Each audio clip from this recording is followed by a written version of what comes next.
আসসালামু আলাইকুম, hello everyone, কেমন আছো সবাই? আমরা চলে আসলাম আমাদের টেক্সট বুক ক্লাসে। অ্যান্ড এই ক্লাসটা কিন্তু ইম্পর্ট্যান্ট। কেন? তার কারণ হচ্ছে আমাদের রিটেন যেই টপিকগুলোর উপর বেসড অন রিটেন পার্টটা অ্যাডমিশন ইংলিশের, বেশিরভাগ বেশিরভাগ ক্ষেত্রে আমরা যেই জিনিসটা দেখতে পাই সেটা হচ্ছে কি টেক্সট বুক রিলেটেড কোয়েশ্চেন করতে, বেসড অন টেক্সট বুক।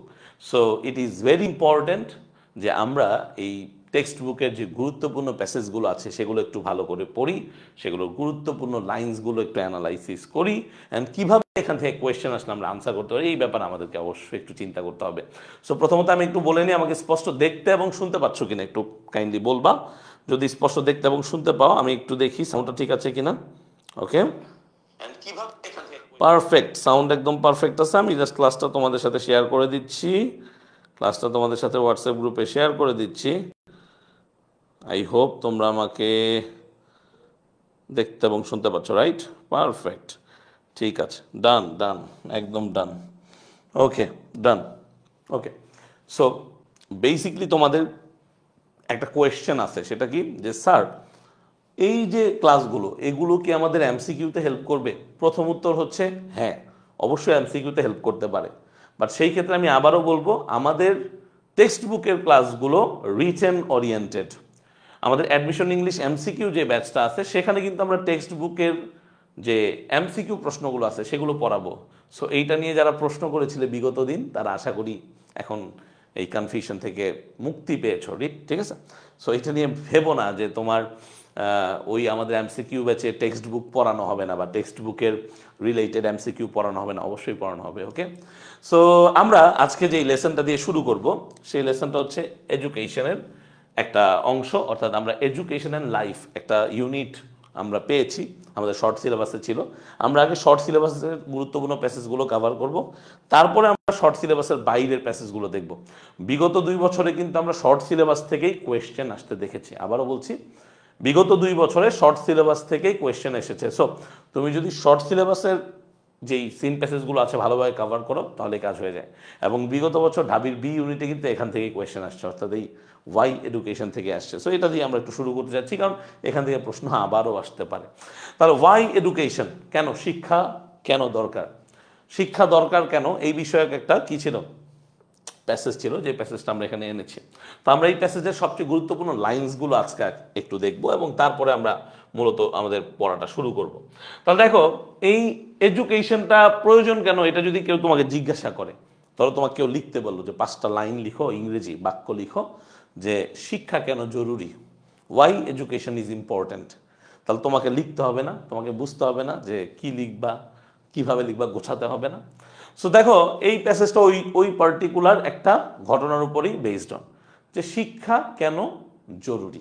তাহলে দেখো বলছে এডুকেশন গিভস আস নলেজ, এবং কি বলছে দেখো, education gives us what, education gives us knowledge আর হচ্ছে অ্যাবিলিটিস, খুব ইম্পর্টেন্ট। তাহলে এডুকেশনের প্রথম কাজটা কি? এডুকেশনের প্রথম কাজটা হচ্ছে নলেজ ইম্পার্ট করা। লেখো, তাহলে এডুকেশন কি করে? এডুকেশন হচ্ছে ইম্পার্টস নলেজ, খুব ইম্পর্টেন্ট। হ্যাঁ, ইম্পার্টস মানে প্রদান করতেছে, কি প্রদান করতেছে? নলেজ প্রদান করতেছে, খুব ইম্পর্টেন্ট একটা জিনিস। নলেজ আমাদের সবার দরকার, নলেজ আমাদের সবার আছে, প্র্যাকটিক্যাল নলেজ আছে কারো, বাট বুকিশ নলেজও আমাদের দরকার। তাহলে 2টা টাইপের নলেজের কথা এখানে আমরা চিন্তা করি। একটা কি? একটা হচ্ছে আমাদের প্র্যাকটিক্যাল নলেজ, একটা কি নলেজ? একটা হচ্ছে আমাদের প্র্যাকটিক্যাল নলেজ, প্র্যাকটিক্যাল। আরেকটা কি? আরেকটা হচ্ছে বুকিশ নলেজ। সো 2টাই কিন্তু আমাদের দরকার, প্র্যাকটিক্যাল আমাদের দরকার, বুকিশ দরকার, বই থেকে প্রাপ্ত যেটা। তাহলে এডুকেশন আমাদেরকে নলেজ দেয়, অ্যাবিলিটিস দেয়। কেন দেয়? এটা খুব ইম্পর্টেন্ট। যদি রিটেনে ভালো করতে চাও, এই কেনর উত্তরগুলো আমাকে শিখতে হবে। কি এই কেনর উত্তরগুলো? To function meaningfully in life, অর্থাৎ লাইফে যদি তুমি মিনিংফুলি কিছু করতে চাও, মিনিংফুলি মানে বুঝো, what do you mean by meaningfully? মানে যেটা কার্যকরী, ইফেক্টিভলি। তাহলে দেখো, এই যে এখানে গিফট শব্দটা আছে, এইটাকে তুমি চাইলে কি করতে পারো? এটাকে তুমি চাইলে সাবস্টিটিউট করতে পারো। কি দিয়ে সাবস্টিটিউট করতে পারো? প্রোভাইডস দিয়ে। কি দিয়ে?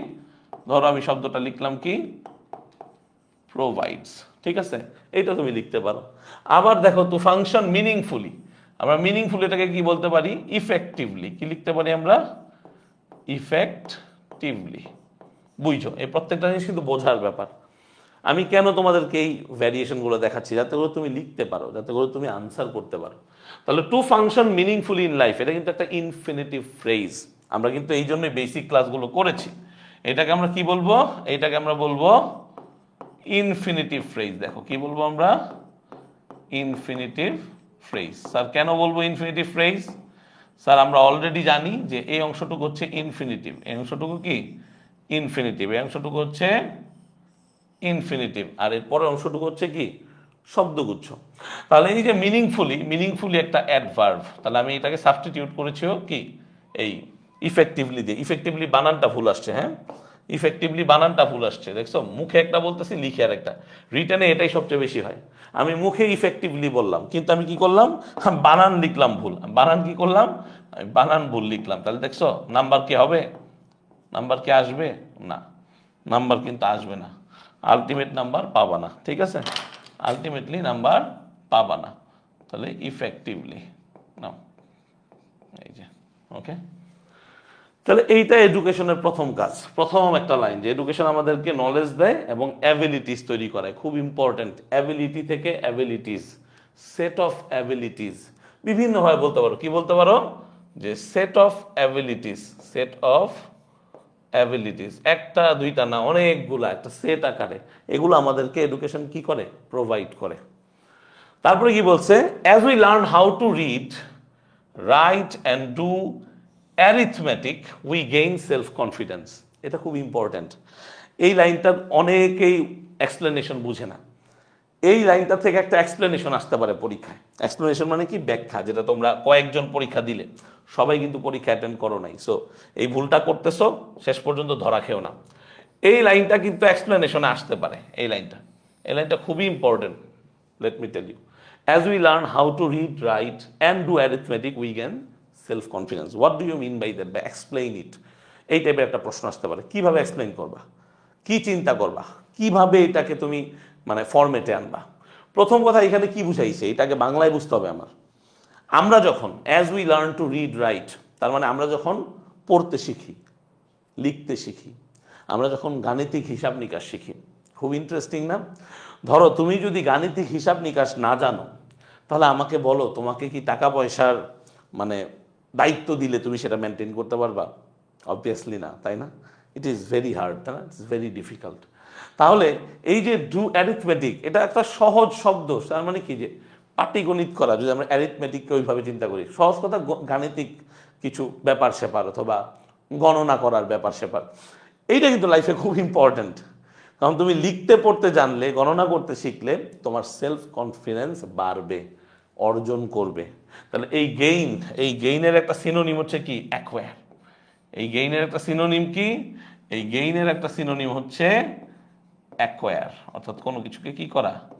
অর্জন করা। তাহলে এই যেখানে লিখে দিছি যে লেখাপড়া শিখি, গণিতের প্রাথমিক কাজ শিখি, তখন আমাদের আত্মবিশ্বাস কি পায়? বৃদ্ধি পায়। এবং এটা কেন গুরুত্বপূর্ণ? বিকজ তুমি যদি লেখাপড়া না জানো, তুমি যদি কোনো কিছু মানে দেখে না বুঝতে পারো, গণনা করতে না পারো, তোমাকে যে কেউ ঠকাতে পারে। এবং তুমি সবসময় একটা কি সেলফ ডাউটে থাকবে। তার মানে কি? এই যে শব্দগুলো, সেলফ ডাউট ক্রিয়েট করা, এখানে বলতেছে এটা সেলফ কনফিডেন্স বাড়ায়। আর তুমি যখন ব্যাখ্যায় যাবা, তখন তোমাকে এই ব্যাখ্যাগুলো আনতে হবে যে if you do not learn how to read and write. দেখো আমি একটা সেন্টেন্স তোমাদের জন্য লিখি। ধরো আমি যদি এইভাবে আনসারটা দিতে চাই, আমি কি করব? আমি লিখলাম এরকম যে ইফ, আমি ইউ দিব না, লেকচারের ক্ষেত্রে আমি ইউ বলছি, বাট আমি যখন লিখবো আমি লিখবো ইফ সামওয়ান, কি লিখবো? If someone doesn't know. এখানে অলরেডি আমি একটা ভুল করে ফেলছি। দেখো অ্যাডমিশন টেস্টে এটা একটা ভুল অলরেডি। কেন স্যার? তার কারণ হচ্ছে আমি যখন ডাজন্ট এইভাবে লিখবো, এটা ফর্মাল রাইটিংয়ে পড়ে না। এখন বলো ডাজন্ট বানান কি আপনি ভুল লিখছেন? না, আমি ভুল লিখি নাই। বাট এইটাকে লিখতে হবে কি? যদি আমাকে সঠিক করে লিখতে হয়, এইটাকে লিখতে হবে এইভাবে, ডাজ নট। তার মানে কি? তার মানে একটা ক্লিয়ার ইন্ডিকেশন, ফর্মাল রাইটিংয়ে আমরা কন্ট্রাক্টেড ফর্ম বা সংকুচিত ফর্ম রাখবো না। বলো বুঝতে পারছো? কমেন্টে বলো বোঝা গেছে? ফর্মাল রাইটিংয়ে কখনোই আমরা কন্ট্রাক্টেড ফর্ম রাখবো না, এটা কিন্তু একদম মাথায় রাখতে হবে। তাহলে if someone does not know how to read and write, দেখো একদম বইয়ের মতো আমরা লিখে পেলাম, লাইনের মতো। How to read or right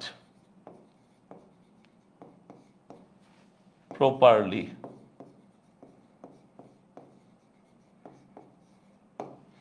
তাহলে if someone does not know how to read or write properly, he or she will be, he or she will be in a doubtful situation all the time. তাহলে আমি তাহলে কিন্তু এই টাইপের line লিখতে পারি, পারি না? লিখতে পারি। তুমি বলতে পারো স্যার আমি কমপ্লেক্স সেন্টেন্স লিখবো না, আমি এটাকে কি করব, আমি এটাকে সিম্পল লিখবো, সেটাও লিখতে পারো। সো মোদ্দা কথা কি, মোদ্দা কথা হচ্ছে তোমাকে এটাকে ব্যাখ্যা করা শিখতে হবে। তোমাকে একটা সেন্টেন্স থেকে, সেন্টেন্সটা থেকে কি বের করা যায় সেটার ওয়ে তোমাকে খুঁজতে হবে এবং গ্রামাটিক্যালি কারেক্ট থাকতে হবে। দেখো এটা ফার্স্ট কন্ডিশনালে লেখা একটা সেন্টেন্স, কিভাবে বুঝবা? এই যে দেখো এখানে ডাজ আছে, ডাজ কি বলো? ডাজ হচ্ছে V1, ডাজ হচ্ছে কি V1, আর এখানে উইল বি আছে, তার মানে কি এইটা হচ্ছে আমার উইল প্লাস ভার্বের বেস ফর্ম। তাহলে আমরা অলরেডি বুঝতে পারতেছি যে এইটা বেসিকলি একটা ফার্স্ট কন্ডিশনালে লেখা সেন্টেন্স। তাহলে দেখো এইভাবে চিন্তা করতে হবে। তাহলে এটা একটা ছিল সেলফ ডাউট তৈরি হয়, ডাউটফুল সিচুয়েশনে পড়ো। তারপরে যে জিনিসটা সবচেয়ে বিষয় সেটা হচ্ছে কি, you may not understand how to face the reality. কথাটা বুঝতে পারতেছো? তাহলে আমি এই লাইনটাও কিন্তু লিখে দিতে পারতাম। কি লিখতে পারি? দেখো সেকেন্ড লাইন আমি লিখলাম, সেকেন্ড লাইন লিখলাম কি, someone may not be sure of how to, অথবা someone may not understand how to face the reality.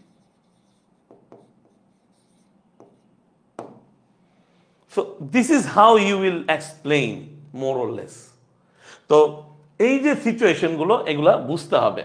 তারপরে কি বলছে, education helps us think independently. খুব ইম্পর্টেন্ট কিন্তু, আমাদেরকে হেল্প করে, আমাদেরকে কি করে, হেল্প করে।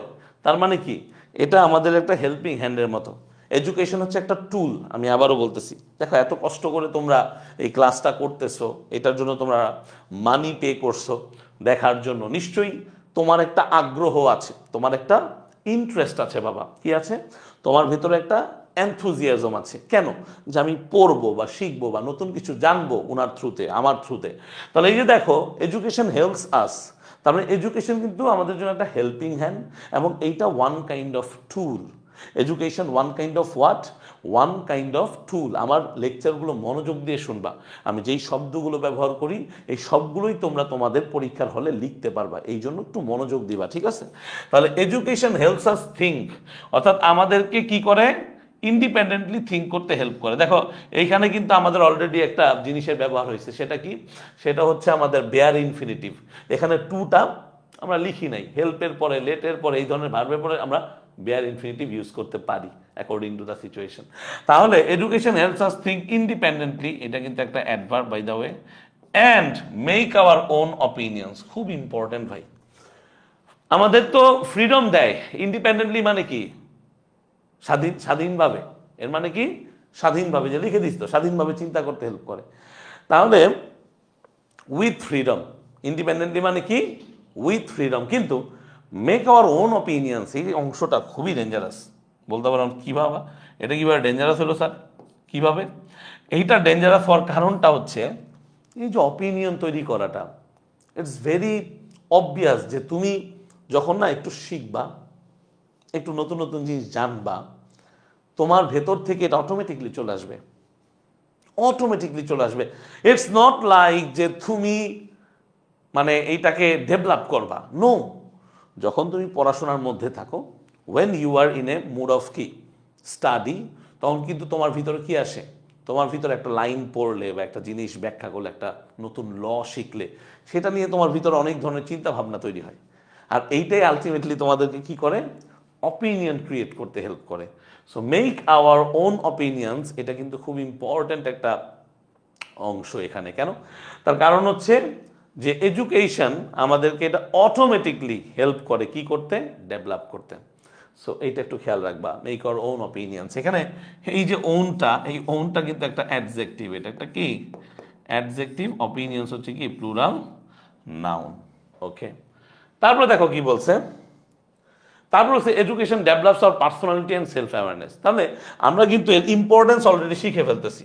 তাহলে একটা প্যারাগ্রাফ যদি আসে ইম্পর্টেন্স অফ এডুকেশন, আমরা কিন্তু এগুলো লিখবো। তাহলে এটা আমাদেরকে কি করে, এটা আমাদেরকে ডেভেলপ করে। ডেভেলপের একটা সিনোনিম কি হতে পারে, এডুকেশন গ্রোজ, কি গ্রোজ। কিন্তু এডুকেশন গ্রো করে, এটা শুনতে একটু অকওয়ার্ড লাগে না? এটা শুনতে একটু অকওয়ার্ড লাগে না? সো এইসব ক্ষেত্রে ডেভেলপের সিনোনিম গ্রো এইভাবে চিন্তা না করে আমরা এইভাবে চিন্তা করতে পারি যে এডুকেশন হেল্পস আস, কি বলতে পারি আমরা, হেল্পস আস গ্রো অথবা টু গ্রো। ঠিক আছে, আমরা কি করতে পারি, এডুকেশন হেল্পস আস গ্রো অথবা টু গ্রো। তবে আমরা টু গ্রোটা না দিয়ে যদি শুধুমাত্র গ্রোটা দেই তাহলে বেস্ট হয়, বেস্ট হয় বেয়ার ইনফিনিটিভের কারণে। এটা আমাদের না লিখলেও চলবে। তাহলে helps us grow our personality and self awareness, খুব ইম্পর্টেন্ট। এই যে আত্মসচেতনতা, এটা খুব দরকারি একটা জিনিস, আত্মসচেতনতা, সেলফ অ্যাওয়ারনেস। কারণ সেলফ অ্যাওয়ারনেস না থাকলে you can not do anything, you may not do anything, because it is very obvious যে সেলফ অ্যাওয়ারনেস তোমাকে অ্যাজ এ হিউম্যান বিং একটা পারফেক্ট নেচারে পরিণত করে, তোমার থিঙ্কিং অ্যাবিলিটি ডেভেলপ করতে হেল্প করে। সো আলটিমেটলি এইটা কিন্তু তোমার পার্সোনালিটিকে গ্রো করতেছে। কি বলছে, অটোমেটিকলি তোমার পার্সোনালিটিটাকে গ্রো করতেছে। অ্যান্ড সেলফ অ্যাওয়ারনেস, এই সেলফ অ্যাওয়ারনেসের সাথে thinking ability deeply rooted. Thinking ability এটা আমাদের ভিতরে নাই, খুব কম। থিঙ্কিং অ্যাবিলিটি এটা বাড়াইতে হবে আমাদেরকে, we need to increase it, we need to increase it. Okay okay, তাহলে ব্যক্তিত্ব আর হচ্ছে কি আত্মসচেতনতা। স্কুলের লাভ মানে লাভটা কি, দেখো আমি এখানে স্কুল বলবো না, এডুকেশনের সাথে জড়িত হচ্ছে ইনস্টিটিউশন। আমি যেটা বলি, আমি কি বলবো, আমি বলবো যে এডুকেশন ইজ রিলেটেড টু কি ইনস্টিটিউশন। ধরো লিখতেছি, এডুকেশন কি, education is related to what, institutions. এখন বিশ্বাস করো, এটাকে যদি আরেকটু ভালো করে লিখতে চাই তাহলে এখানে লিখতে হবে ফর্মাল এডুকেশন। কি লিখতে হবে, এখানে লিখতে হবে ফর্মাল এডুকেশন। কথা বুঝতে পারছো?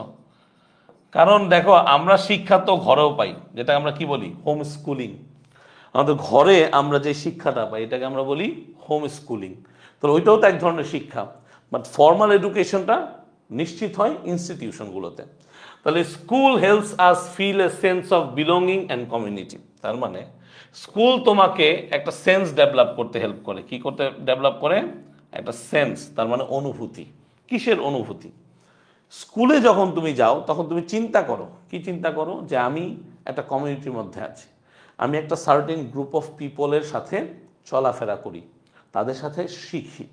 তাহলে school helps us feel a sense of belonging, তার মানে নিজেদের ভিতরে একটা অন্তর্ভুক্তির যে অনুভূতিটা সেইটা। তাহলে বিলঙ্গিংটা কি বোঝাচ্ছে, সেন্স হচ্ছে অনুভূতি, বিলঙ্গিং হচ্ছে এক ধরনের অন্তর্ভুক্তি করা। আচ্ছা, অ্যান্ড কমিউনিটি, এটা খুব ইম্পর্ট্যান্ট, সম্প্রদায় বোধ। এখন তুমি বলতে পারো ভাইয়া এটাকে আপনি কিভাবে দেখেন, how do you see that? সম্প্রদায় বোধের ব্যাপারটা হচ্ছে, কমিউনিটির ব্যাপারটা হচ্ছে খুবই সিম্পল। সেটা হচ্ছে কি, ফর এক্সাম্পল তোমরা দেখবা যে কলেজগুলোর মধ্যে আমরা কি দেখি, আমরা দেখে থাকি যে একটা প্রাইড থাকে, তাই না, যে অমুক কলেজে এরকম, তমুক কলেজে এরকম। এই প্রাইডটা কেন থাকে? তার কারণ হচ্ছে তার কমিউনিটি, তার হচ্ছে কি পাস্ট হিস্ট্রি বা তার হেরিটেজ। তো ওইটা তৈরি করতে হইলেও কিন্তু, বা লিগেসি তৈরি করতে হলেও তোমাকে কি করতে হয়, আলটিমেটলি একটা মানে ওয়েতে আগাতে হবে এবং ওয়েট করতে হবে for the best possible time. So এই কমিউনিটিটা কিন্তু একদিনে ডেভেলপ হয়নি, ধীরে ধীরে ডেভেলপ হয়েছে। আর এগুলোর ভিতরে যখন স্টুডেন্টরা বা একটা লার্নার ঢোকে তখন তার জন্য ইজি হয় তার যে বিলঙ্গিংগুলো সেগুলোকে বুঝে নেওয়ার এবং তাদের সাথে অ্যাকাস্টম টু হওয়ার, অভ্যস্ত হওয়ার। Education releases our potential and sharpens our intellect. ভাই এই লাইনটা আমার কাছে খুব ইন্টারেস্টিং লাগে। পার্সোনালি আমি এই লাইনটাকে খুব মার্ক করি এবং আমার ধারণা যে এই লাইনটা থেকে এইবার প্রশ্ন আসতে পারে ইনশাআল্লাহ, স্পেশালি এই ইউনিটে, ঢাবির এই ইউনিটে এই লাইন থেকে কোয়েশ্চেন থাকতে পারে, এটা আমার একটা ধারণা। যদিও এই ইউনিটে পয়েম আসার মানে পসিবিলিটিজ বেশি বরাবরের মতো এইবারও, কিন্তু আমার ধারণা যে এই লাইনটা এবার চলে আসতে পারে। চলো একটু বুঝি। Education releases our potential and sharpens our intellect. প্রথমত বাংলা বুঝতে হবে, বাংলা এখানে আমি লিখে দিচ্ছি তোমাদের বোঝার জন্য। কি বলছে যে শিক্ষা আমাদের সম্ভাবনা মুক্ত করে এবং বুদ্ধিমত্তা তীক্ষ্ণ করে। আচ্ছা ঠিক আছে, এখানে সম্ভাবনা মুক্ত করে কি এটা অনেকেই বুঝে না। প্রথমত রিলিজ মানে কি, এই শব্দটা নিয়ে আমাদের অনেকের ধারণা ভুল আছে। রিলিজ মানে আমরা মনে করি কোনো কিছুকে ছেড়ে দেওয়া, না। রিলিজ মানে কোনো কিছুর কি করা জানো, কোনো কিছুকে নতুন করে মনে করো শুরু করা। ধরো প্রতি সপ্তাহে হ্যাঁ পৃথিবীতে মুভি রিলিজ হয়। কি হয়? মুভি রিলিজ হয়। তো মুভি রিলিজ মানে কি, মুভিটাকে ছেড়ে দিছে, মানে মুভিটাকে পাবলিকের সামনে অন ডিমান্ড রেখে দিছে, ছেড়ে দিছে। এক রিলিজ হচ্ছে কি কোনো কিছু ত্যাগ করতেছে, ঠিক আছে। যেমন আমরা অনেক সময় কি বলি যে আমাদের এক্সারসাইজ আমাদেরকে কি রিলিজ করে বলতো, আমাদের টেনশনগুলোকে রিলিজ করে, আমাদের নেগেটিভ থটগুলোকে রিলিজ করে, সেটা এক ধরনের রিলিজ। আর এই রিলিজটা হচ্ছে কি, এই রিলিজটা হচ্ছে তোমার যে সম্ভাবনা, পটেনশিয়াল। এই পটেনশিয়ালের অর্থ বাংলা কি? সম্ভাবনা। এটা একটা অ্যাডজেক্টিভ। অর্থাৎ তোমার ভিতরে যেই কি বলবো, তোমার ভিতরে যেই ধরনের কি বলবো, একটা মানুষ হওয়ার জন্য হচ্ছে যেই ধরনের অ্যাবিলিটিসগুলো আছে, ওইটাই হচ্ছে পটেনশিয়াল। কথাটা বুঝতেছো? লেটেন্ট ট্যালেন্ট বলে এটাকে, হিডেন ট্যালেন্ট বলে। দেখো এই যে শব্দগুলো, এই শব্দগুলো বারবার আসতেছে। একটা কি বললাম আমি? লেটেন্ট। কি বললাম? লেটেন্ট। এইটার আবার সিনোনিম হচ্ছে কি? হিডেন। এটা সিনোনিম কি? হিডেন। তাহলে লেটেন্ট ট্যালেন্ট আর হচ্ছে কি? Hidden talent. যেটাই বলো না কেন, এগুলোকে আলটিমেটলি প্রকাশ করতে হেল্প করে। বুঝতে পারছো? তাহলে releases our potential and sharpens our intellect. কি বলছে? আমাদের ইন্টেলেক্টকে শার্পেন করে। খুব ইম্পর্টেন্ট, এটা কিন্তু বুঝতে হবে। তার মানে শার্পেন মানে ধারালো করা। আমি আগেই বলছি যে শব্দের শেষে যদি ইএন থাকে সেগুলো কিন্তু ভার্ব। শার্পেন, ওয়াইডেন, শর্টেন, এগুলো সবই ভার্ব। তাহলে আমাদের ইন্টেলেক্টটা কি? ইন্টেলেক্ট হচ্ছে আমাদের বুদ্ধিমত্তা। আমরা অনেক সময় ইন্টেলেক্ট, ইন্টেলিজেন্ট এই শব্দগুলো বুঝি না। ইন্টেলেক্ট মানে বুদ্ধিমত্তা, অর্থাৎ তুমি কীভাবে চিন্তা করো, তোমার কি বুদ্ধিবৃত্তি আছে। আর এই জন্য আমরা দেখে থাকি যে ইন্টেলেক্ট যদি একটা নাউন হয়, ইন্টেলেক্ট যদি একটা কি হয়? নাউন হয়, এটার অ্যাডজেক্টিভ হচ্ছে ইন্টেলেকচুয়াল। আমরা বলি না যার ওর মাইন্ড সেট আপ তো ইন্টেলেকচুয়াল টাইপের, তার মানে কি? সে খুব তীক্ষ্ণ বুদ্ধিমত্তার অধিকারী। তাহলে এই যে ব্যাপারগুলা, এগুলো বুঝতে হবে, এগুলো চিন্তা করতে হবে। তাহলে education releases our potential and sharpens our intellect. তার মানে আমাদের বুদ্ধিমত্তাগুলোকে কি করে? তীক্ষ্ণ করতেছে। কি করতেছে? তীক্ষ্ণ করতেছে। ওকে, তাহলে এই লাইনটা কিন্তু আবারও বলতেছি আসতে পারে, and we need to understand এই লাইনটা অ্যাকচুয়ালি কী বোঝাচ্ছে, এটার এক্সপ্লেনেশনটা কি। আমি সিম্পল করে বলি, দুইটা শব্দ বলবো, বেশি না, দুইটা শব্দ। সেটা কি? প্রথম কথা হচ্ছে আমরা নিজেদেরকে নিজেরা চিনতে পারি না, একটা ওয়ে লাগে, মাধ্যম লাগে। এডুকেশন হচ্ছে সেই ওয়েটা। সেই ওয়েটাতে কি করে? তোমার যে চিন্তা ভাবনা সেটাকে বিকশিত করে এবং আলটিমেটলি তোমাকে একটা ফিলিং দেয়। তাহলে এইখানে আমি কিন্তু এই সেন্স অফ ফিলিংটা নিয়ে আসব। আমি কি নিয়ে আসব? আমি অবশ্যই বলবো যে সেন্স অফ ফিলিং। কি? Sense of feeling. কিসের ফিলিং? Sense of feeling. এটা কিসের ফিলিং? সেই ফিলিংটা হচ্ছে what are my abilities. What are my abilities. এখন এইটা তো আমার কোয়েশ্চেন মার্কে পড়ে যাচ্ছে, তাই না? কোয়েশ্চেন মার্কে। তাহলে হোয়াট আর মাই অ্যাবিলিটিস মানে কি? আমার সম্ভাবনাগুলো কী কী, বা আমার আলটিমেটলি অ্যাবিলিটিস দিয়ে আমার দক্ষতাগুলো কী কী, ঠিক আছে? সেইটা একটা সেন্স অফ ফিলিং দেয়, ঠিক আছে, এক ধরনের। তাহলে হোয়াট আর মাই অ্যাবিলিটিস, তখন তুমি লিখতে পারো যে যে এটা আমার ক্যাপাবিলিটিসগুলোকে কী করে? ইনক্রিজ করে, আমাকে চিন্তা করতে হেল্প করে, ঠিক আছে? এই ব্যাপারগুলো তোমাদেরকে মাথায় রাখতে হবে। পারবা? লিখতে পারবা? এই হোয়াট আর মাই অ্যাবিলিটিসের অ্যান্সার লিখতে পারবা? তার মানে তোমাকে চিন্তা করা শিখতে হবে। তাহলে একটা জিনিস আমি পাই যে সেন্স অফ ফিলিং, এই সেন্স অফ ফিলিং থেকে হোয়াট আর মাই অ্যাবিলিটিস এটা আমি লিখবো। আচ্ছা, আরেকটা হচ্ছে কি? আরেকটা হচ্ছে আমি কত দ্রুত কোনো কিছুকে বিচার করতে পারি বা চিন্তা করতে পারি। ব্রেইন স্টর্মিং একটা শব্দ আছে, অনেক সময় আইডিয়াগুলোকে ব্রেইন স্টর্মিং করতে হয়, অর্থাৎ আলটিমেটলি মাথার ভিতরে সেগুলো বারবার চিন্তা করাইতে হয় এবং সেগুলো থেকে কী পাওয়া যায় সেই ব্যাপারটা নিয়ে একটা ডিসিশন আসতে হয়। সো ব্রেইন স্টর্ম করা কোনো কিছু শুরু করার আগে, তো এই যে জিনিসটা শার্পেন্স আওয়ার ইন্টেলেক্ট, এই হচ্ছে সেখান থেকে আসছে। তার মানে তোমার যদি প্রপার এডুকেশন থাকে, ফর্মাল এডুকেশন থাকে, তুমি মেথডগুলো জানবা। তার মানে কি? তার মানে সহজ ব্যাপার, এই যে knows the method, knows or understand the methods of how to manage things in any অথবা ডিফিকাল্ট সিচুয়েশন, যেটা তুমি ওয়ার্ড ইউজ করতে চাও, it's up to you.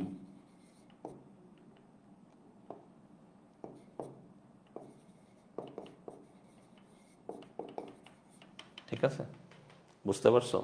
So এই এই এই এই ব্যাপারগুলো একটু খেয়াল রাখতে হবে তোমাদের, এই ব্যাপারগুলো একটু খেয়াল রাখতে হবে।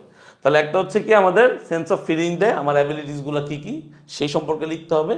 অবশ্যই আমাকে এটাও লিখতে হবে যে আলটিমেটলি এটা এক ধরনের মেথড তৈরি করে বা এক ধরনের কি বলবো ওয়ে তৈরি করে, যেই ওয়েতে আমরা বুঝতে পারি যে আমরা কিভাবে কোনো জিনিসকে ম্যানেজ করবো। এটাই হচ্ছে তোমার শার্পেন্স আওয়ার ইন্টেলেক্ট। একটা মানুষ যখন এরকম ফর্মাল এডুকেশন শিখে বা প্র্যাকটিক্যালি সে তার চিন্তা ভাবনাগুলোকে ডেভেলপ করে, তখন হি or she understand how two react. কথাগুলো মনে থাকবে, হি or she understand how two react in any situation. আমরা দেখবা এটা কিন্তু সিম্পল একটা ব্যাপার, আমরা সবাই কিন্তু সব ধরনের সিচুয়েশনে কোপ উইথ করতে পারি না, মানে মেনে চলতে পারি না বা মানিয়ে নিতে পারি না। কেন? তার কারণ হচ্ছে আমাদের অ্যাবিলিটিসগুলো। যদি আমাদের অ্যাবিলিটিসগুলো সবার সমান হতো, আমাদের থিঙ্কিং পাওয়ার যদি সবার সমান হইতো, তাহলে কিন্তু আমরা একইভাবে সব কাজ করতাম। সো এক একজন এক একটা কাজ একইভাবে করে।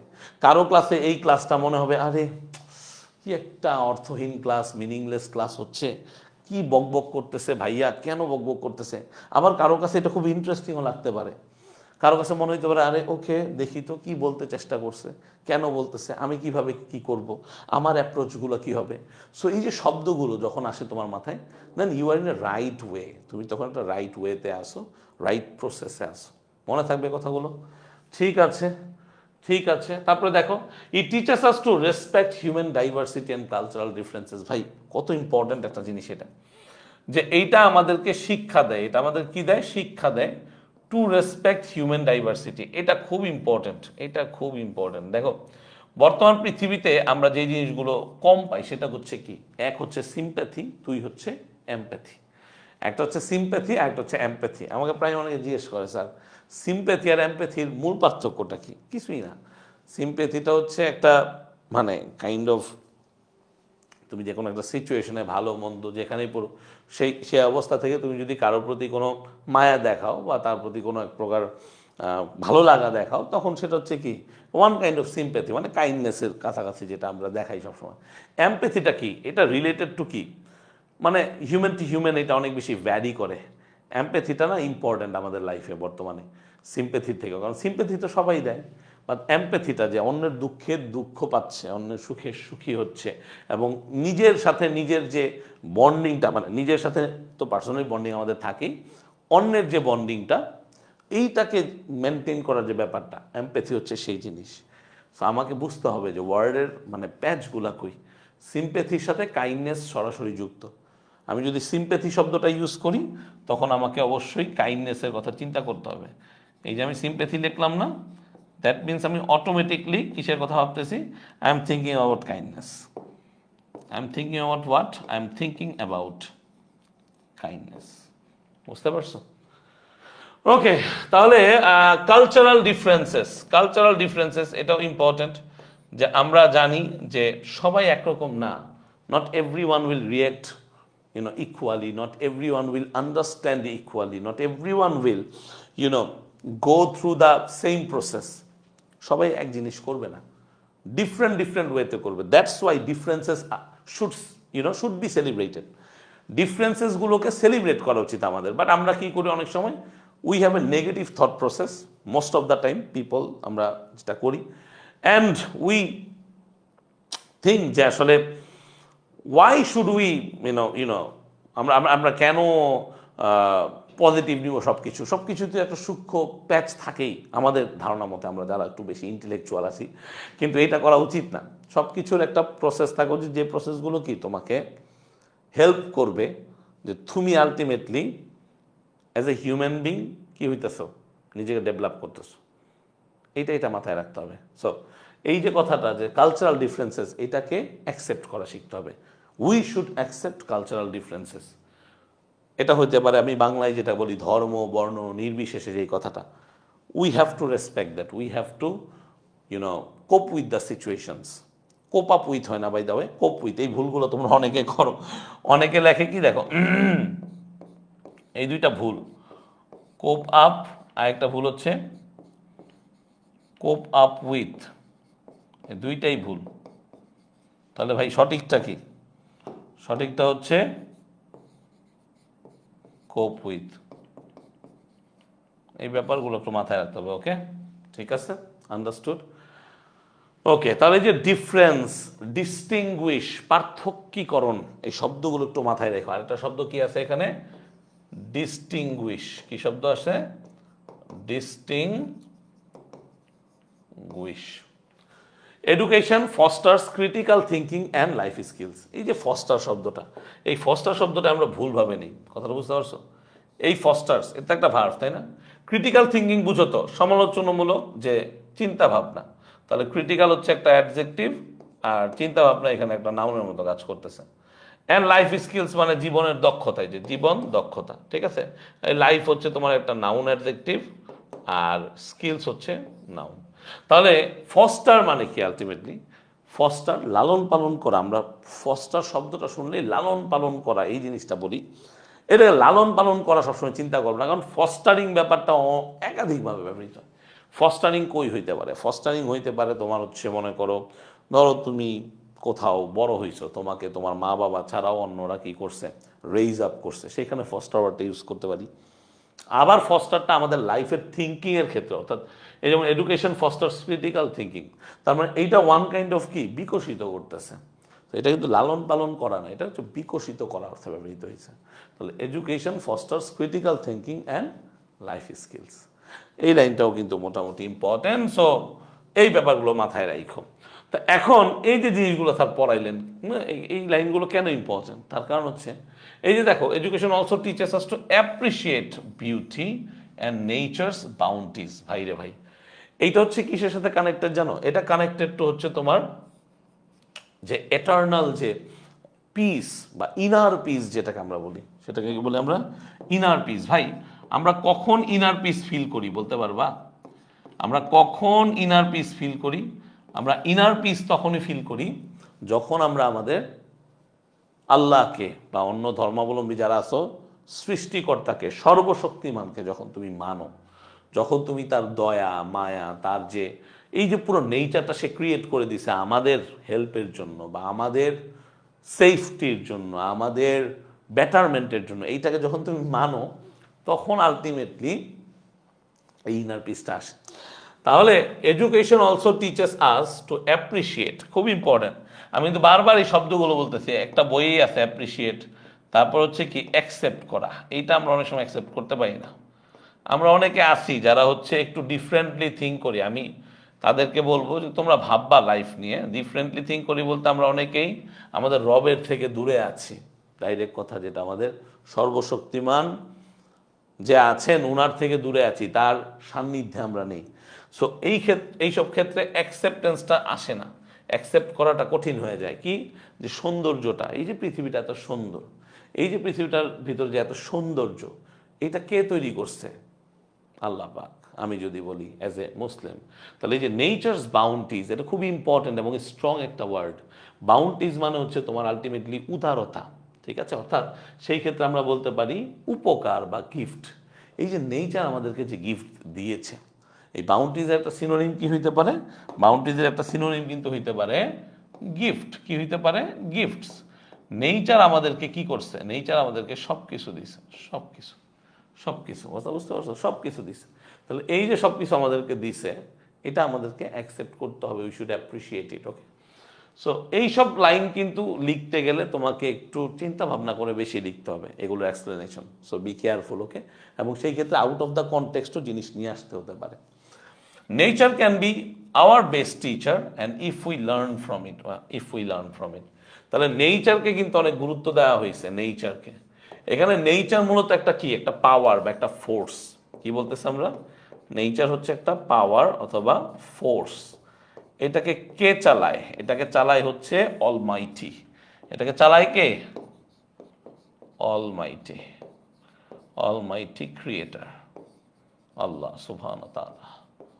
ঠিক আছে, সো এই নেচার যে একটা পাওয়ার বা ফোর্স, এইটা আমাদেরকে কি করে, এইটা আমাদের বেস্ট টিচার হইতে পারেন ইফ উই লার্ন। আমরা পড়ছি না যে ওই যে কবিতাটা যেটা এখানে আছে, যে আকাশ আমায় শিক্ষা দিল উদার হতে ভাইরে। হ্যাঁ, তো এই যে তোমার মাইন্ডসেট, এই মাইন্ডসেটটা আসবে নেচার থেকে। ওকে, নেচারকে বিলিভ করতে হবে। তাহলে এইখানে শব্দ দেওয়া আছে, এই শব্দগুলো আমরা সবাই ইউজ করি। এখানে একটা ইন্টারেস্টিং শব্দ এডুকেশন, এই শব্দটা অনেক ইজি। কেন দিচ্ছেন স্যার? এই এডুকেশন বেসিকলি একটা কি, নাউন। কারণ দেখো এইটার ভার্ব হচ্ছে কি, এডুকেট। এটার ভার্ব কি? এটার ভার্ব হচ্ছে এডুকেট। তাহলে এডুকেশনের অ্যান্টোনিমটা খুব ইম্পর্টেন্ট। এডুকেশনের অ্যান্টোনিম হচ্ছে ইগনোরেন্স, অজ্ঞতা। এটা অনেকে পারে না, ট্রাস্ট মি, অনেক ইজি ভাই। এটা কোনো শব্দ হইলো? এটা কি দিছেন আপনি ভাই? এডুকেশনের বিপরীত শব্দ ইগনোরেন্স, এইটাই আমরা জানি না, অজ্ঞতা। এডুকেশন যদি শিক্ষা হয়, এটা হচ্ছে অজ্ঞতা। আর যারা জানো তাদেরকে স্যালিউট। ঠিক আছে, আরেকটা জিনিস, ইগনোরেন্স হচ্ছে নাউন। এখন যারা হচ্ছে ইগনোরেন্স মানে অবস্থায় আছে, স্টেট অফ ইগনোরেন্স আছে, তারা হচ্ছে ইগনোরেন্ট। ইগনোরেন্ট তার মানে তারা হচ্ছে মূলত অ্যাডজেক্টিভ। তারা কারা? আমরা। ঠিক আছে, আচ্ছা, নলেজের ক্ষেত্রে সেম। নলেজের একটা অ্যান্টোনিম কি হতে পারে? ইগনোরেন্স হতে পারে। নলেজ অ্যান্টোনিম কি? ইগনোরেন্স। আর এটার সিনোনিম কি হতে পারে? Awareness and understanding. এটাও কিন্তু খুব important, let me tell you, খুব ইম্পর্টেন্ট। নলেজের সিনোনিমটা, নলেজ মানে কি? জ্ঞান আমরা বলতেছি, রাইট? জ্ঞান। তাহলে এটার সিনোনিম কি হইতে পারে? Awareness, understanding. Awareness, understanding. Self confidence আমরা জানি, আত্মবিশ্বাস। হ্যাঁ, তবে ফেক সেলফ কনফিডেন্স নেওয়া যাবে না। আমরা অনেকে আজকাল এই জিনিসটায় ভুগি যে ফেক একটা সেলফ কনফিডেন্স নিয়ে চলি, এটা করা যাবে না। ওকে, বাই দ্য এডুকেশনের সিনোনিম লার্নিং, স্কুলিং, এগুলো হতে পারে। অ্যান্ড এইটা হচ্ছে কি? আত্মবিশ্বাস, সেলফ অ্যাসিওরেন্স, কারেজ। হ্যাঁ, সেলফ কনফিডেন্সের বিপরীত শব্দ হচ্ছে কি? ডাউট আর ইনসিকিউরিটি। ওই যে বললাম, যদি তোমার ফর্মাল এডুকেশন না থাকে, তুমি যদি ফর্মালি শিক্ষা লাভ না করো, তোমার ভিতরে এক ধরনের কি আসবে? ইনসিকিউরিটি মানে আসবে চলে। তার মানে কি? You will feel insecure. What is insecurity? Someone who is feeling insecure, তার জন্য সেটা হচ্ছে ইনসিকিউরিটি। বা ফিলিং ইনসিকিউরিটি হচ্ছে এক ধরনের ইনসিকিউরিটি। এটা বুঝতে হবে, রিটার্নে এই ব্যাপারগুলো আনতে হবে। কারণ তুমি এত বেশি লিখতে পারবা না, তুমি কিন্তু পৃষ্ঠার পর পৃষ্ঠা লিখতে পারবে না। যা লিখবা লেজিটিমেট লিখতে হবে, যা লিখবা টু দ্য পয়েন্ট লিখতে হবে।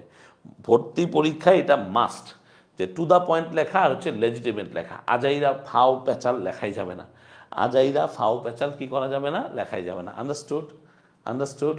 ওকে, তারপরে দেখো কি বলছে, কমিউনিটি। এটা আমরা পারি, কমিউনিটি, সম্প্রদায়, society, group of people, individual, isolation. Creativity, এটা একটা সুন্দর শব্দ। ক্রিয়েটিভিটি সৃজনশীলতা, ইনোভেশন, ইমাজিনেশন। আর ক্রিয়েটিভিটির বিপরীত হচ্ছে ডালনেস আর হচ্ছে রিজিডিটি। তার মানে কি? ক্রিয়েটিভিটি এটাও কিন্তু এক ধরনের অ্যাকসেপ্টেন্সের মধ্যে পড়তে হবে। অনেক সময় আগে একটা পর্যায়ে মানুষ ক্রিয়েটিভিটিকে মূল্যায়ন করতো না। আমরা এখন আজকাল ক্রিয়েটিভ লোকদের অনেক মূল্যায়ন করি। আমরা এও বলে থাকি যে ক্রিয়েটিভ লোকদের আজকাল খুব ডিমান্ড বাজারে, তাই না? এই যে ফ্রিল্যান্সার্স যারা আছে, এরা সবাই কি প্রোটোটাইপ? এরা সবাই কি একই টেমপ্লেট ইউজ করে সব কাজ করে? নো, তাদের ভিতর ক্রিয়েটিভিটি আছে। যারা জেনুইন ফ্রিল্যান্সার বা যারা জেনুইনলি আর্ট, ক্রাফট, এই ধরনের জিনিসের সাথে যুক্ত, রাইটার্স যারা আছেন, এরকম। তাহলে ক্রিয়েটিভিটি জিনিসটাকে এখন কিন্তু মানুষ কি করতেছে? ওয়াইডলি রেকগনাইজড করতেছে। ক্রিয়েটিভ কাজ তুমি যদি জানো, তাহলে you will be paid as well as কি, যে মানে তোমাকে তো ওয়েল পেইড করবেই। You will be paid well enough and obviously you will be respected. তোমাকে রেসপেক্ট করবে মানুষ। বল, understood or not? You got my point? Okay, okay, দেখো কিছু শব্দ এখানে আছে, শব্দগুলো তোমরা মাথায় রাখলাম। এই যে দেখো, ক্রিয়েটিভিটি, হ্যাঁ, এই শব্দটা দ্বারা যদি একটা সেন্টেন্স মেকিং আছে, দেখতে মনে হয় ক্রিয়েটিভিটি, এটা কি ক্রিয়েটিভ থেকে আসছে, what do you mean by creativity? But creativity helps artist express new ideas. দেখো একটা সেন্টেন্স আমরা লিখলাম কি, যে ক্রিয়েটিভিটি আর্টিস্টদেরকে হেল্প করে এক্সপ্রেস নিউ আইডিয়াস। বুঝতে পারছো? এখানে কিন্তু আমরা টু এক্সপ্রেস লিখিনি, এটাও একটা বেয়ার ইনফিনিটিভ। সো এই যে প্রসেসগুলো, এই যে সেন্টেন্সগুলো, এই মিনিংফুল সেন্টেন্স লিখতে হবে। I like creativity, we like creativity, creativity is the best, হ্যাঁ, মানে কি মনে করো অস্ত্র, তাহলে সেই ক্ষেত্রে তুমি কি লিখতে পারো যে তোমার গান তো আর তুমি লিখবা না, ঠিক আছে, তো সেটা কি লিখবা যে তোমার কাছে বেস্ট ওয়েপন, হ্যাঁ, এইসব লিখলে হবে না, এগুলা সস্তা সেন্টেন্স, ফাউল সেন্টেন্স, হ্যাঁ, আমি বলি, ডোন্ট মাইন্ড। তো সেই ক্ষেত্রে একটু ডিফারেন্ট ওয়েতে লিখতে হবে, ওকে।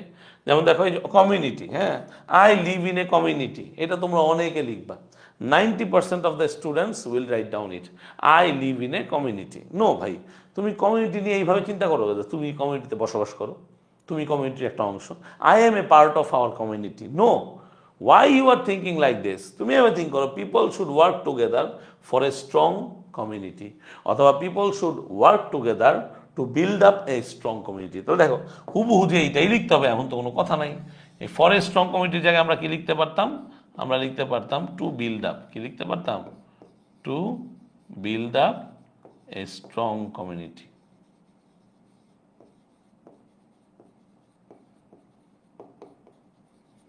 দেখছো? See how you can change the line, how you can make changes, shift changes, okay? So এই তো যেমন দেখো নলেজ অ্যালাউজ আস, নলেজ আমাদেরকে অ্যালাউ করে, তাহলে অ্যালাউ এর একটা সিনোনিম হচ্ছে পারমিট। অ্যালাউ এর একটা সিনোনিম কি? পারমিট। তাহলে knowledge allows us to solve problems effectively. তার মানে জ্ঞান আমাদেরকে কি করে? আমাদের সমস্যাগুলো কার্যকরভাবে সমাধান করতে কি হেল্প করে। Education helps children build a bright future. Education চিলড্রেনদেরকে একটা কি উজ্জ্বল ভবিষ্যৎ করতে সহায়তা করে। So self confidence grows when we succeed in task. তার মানে আমরা যখন কোনো একটা টাস্ক করে কি করতে পারি, সেটাকে কমপ্লিট করতে পারি, উই বিকাম সাকসেসফুল, অ্যান্ড তখনই সেলফ কনফিডেন্সটা আলটিমেটলি কি করে? গ্রো করে, ইনক্রিজ করে। বলো এই পর্যন্ত বুঝতে পারছো? এই পর্যন্ত কারো কোয়েশ্চেন আছে কিনা আমি একটু দেখি। If you guys have any question আমাকে একটু বলো। তোমাদের যদি কোনো কোয়েশ্চেন থাকে আমাকে একটু বলো দ্রুত। আমরা আরও অনেক কঠিন কঠিন শব্দ শিখব। সেই কঠিন শব্দের যে তোমার স্লাইডটা আছে আমি শেষে দেখাবো তোমাদেরকে, টেনশন করিও না। কঠিন শব্দের স্লাইডগুলো যেগুলো এখান থেকে আসতে পারে, র্যাশনাল, আর্টিকুলেট, হ্যাঁ, লিবারেল, আমি জাস্ট তোমাদেরকে বেসিক কিছু শব্দ এখানে দেখাইছি। আমি জাস্ট তোমাদেরকে একটা কি দেখাইছি এখানে, বেসিক কিছু শব্দ, ওকে। Goat my point? কারো কোনো কোয়েশ্চেন আছে এখানে? আমি একটু চেক করি কমেন্ট সেকশনটা। ওকে ওকে, ঠিক আছে। থিঙ্কিং প্রসেস বাড়াইতে হবে ভাই, থিঙ্কিং প্রসেস বাড়াইতে হবে। রিটেনে ভালো করতে হলে the more you are thinking, না তুমি বেনিফিটটা ওই রকমই পাবা। আর তুমি যখন লেস থিঙ্কার হবা তখন তোমার বেনিফিট কমে যাবে, ওকে। ওয়ালাইকুম আসসালাম। কীভাবে লিখবো বুঝতেছি না, খাতায় লিখতে হবে স্যার, হ্যাঁ। প্যারাগ্রাফ লিখে কই জমা দিব? আমি পড়া দিয়েছিলাম, পড়া জমা দিব হচ্ছে ব্যাচ ডিসকাশন গ্রুপে। এই কথাগুলো কিন্তু প্রতি ক্লাসে স্যার বলে দেয়, কোথায় জমা দিবা? ব্যাচ ডিসকাশন গ্রুপে। আমাদের একটা ব্যাচ ডিসকাশন গ্রুপ আছে, সেখানে তুমি যদি নোট সাবমিট করো, তোমার হোমওয়ার্কটা সাবমিট করো, সেগুলো কিন্তু আমরা চেক করব এবং তোমাকে কমেন্টে জানিয়ে দিব যে তুমি কেমন লিখছো, তোমার লেখায় কী ধরনের চেঞ্জেস আনা দরকার বা কী ধরনের চেঞ্জেস আনলে তুমি আরও ভালো করতে পারবে। সো এই ব্যাপারগুলো একটু মাথায় রাখো এবং এই জিনিসগুলোকে একটু ফলো আপ করো, ঠিক আছে? ওকে, এগুলো একটু কী করো, ফলো আপ করো, ওকে, ঠিক আছে। আসো তাহলে কি পয়েন্টস আমি বলি কি, এই ধরনের জিনিসগুলোকে এখন থেকে একটু মুখস্থ রাখতে হবে। আবারও বলতেছি, এই ধরনের জিনিসগুলোকে প্যাসেজ থেকে একটু মুখস্থ রাখতে হবে। যত তুমি মুখস্থ রাখতে পারলে, মানে যত তুমি মুখস্থ রাখবা তত তোমার জন্য বেটার। তাহলে এডুকেশন কি করে আমরা আগেই পড়ছি, education provides knowledge, skills and self confidence. It helps individuals think independently and form opinions. কথা বুঝতে পারতেছো? অপিনিয়ন ফর্ম করা, এই ফর্মটা কিন্তু একটা ভার্ভ, এটা মাথায় রাখতে হবে। এই ফর্মটা একটা কি? এই ফর্ম একটা ভার্ভ। তারপর হচ্ছে education develops personality and awareness of the world অথবা অ্যাওয়ারনেস অফ দ্য কি বলবো আমরা অ্যাওয়ারনেস অফ দ্য সিচুয়েশন আমরা বলতে পারি, কি বলতে পারি আমরা, সিচুয়েশন। ঠিক আছে, schools and communities teach belonging and social responsibility. তাহলে এই 4 নম্বরটা কিন্তু খুব important. Schools and communities teach belonging and social responsibility, এটা একটা ইম্পর্টেন্ট। আবারও বলতেছি, এই যে সোশ্যাল অ্যাওয়ারনেস, সোশ্যাল রেসপন্সিবিলিটি খুবই ইম্পর্টেন্ট। আমি আবারও বলতেছি, এই কথাগুলো একটু মনোযোগ দিয়ে শোনো। এই সোশ্যাল হচ্ছে adjective, by the way, responsibilities হচ্ছে নাউন। তার মানে সোশ্যাল অ্যাওয়ারনেস, সোশ্যাল রেসপন্সিবিলিটি এগুলো কিন্তু বিল্ড আপ করতে হয়। এবং সোশ্যাল রেসপন্সিবিলিটি বা social work, duties of a student, এই টাইপের জিনিসগুলো কিন্তু পরীক্ষায় আসার মতো। সো আই হোপ তোমরা এই ব্যাপারগুলো নিয়ে চিন্তা করবা। এডুকেশন ফস্টার্স কি করে, creativity, critical thinking and respect for diversity, খুব ইম্পর্টেন্ট। তাহলে এই কি পয়েন্টসগুলো একদম মুখস্থ করার ট্রাই করবা, এগুলো যেন তোমাদের ঠোঁটের আগায় থাকে। তার মানে এডুকেশন নিয়ে কিছু বলতে আসলে অন্তত এই 5টা সেন্টেন্স যেন তোমার মাথায় থাকে, তাহলে কিন্তু তুমি ভালো করতে পারবে ইনশাল্লাহ। তারপর কি বলছে, সামারি। সামারিটাও সেম, একই টাইপের কথাবার্তা, জাস্ট সামারির আকারে একটু আমরা লিখছি। সো সামারিটা সবাই একটু দেখে নিবা, এখানে তেমন কিছুই নেই, একই টাইপের কথাবার্তা, জাস্ট একটা সামারি আকারে। সামারি মানে কি, সামারি মানেই হচ্ছে আমাদের আলটিমেটলি একটা টেক্সট ওয়াইজ লিখতে হবে, অ্যাকর্ডিং টু এ টেক্সট বা অ্যানাদার টেক্সট। তো সামারিটা হচ্ছে কি, এটাকে সংক্ষিপ্ত করা, সামারাইজ করা। তো অবশ্যই নিজেদের ধারণা সেখানে দেওয়া যাবে না, এটা থিম রাইটিং না। সামারি চলে আসতে পারে, সামারি কিন্তু চলে আসে। সো সামারি রাইটিং আমাদেরকে মানে খেয়াল রাখতে হবে। এখন তুমি বলতে পারো যে স্যার সামারি রাইটিং পড়াবেন না, সামারি রাইটিংয়ের আলাদা ক্লাস, সামারি রাইটিংয়ের আলাদা ক্লাস। এইখানে জাস্ট আমি এটার সামারিটা দিছি, সামারি রাইটিংয়ের জন্য আলাদা ক্লাস নিব, আলাদা করে পড়াবো, এখানে না। সামারি রাইটিংয়ের আলাদা ক্লাস হবে, তোমরা জাস্ট এটা সামারাইজ পোর্শনটা দেখে নিবা।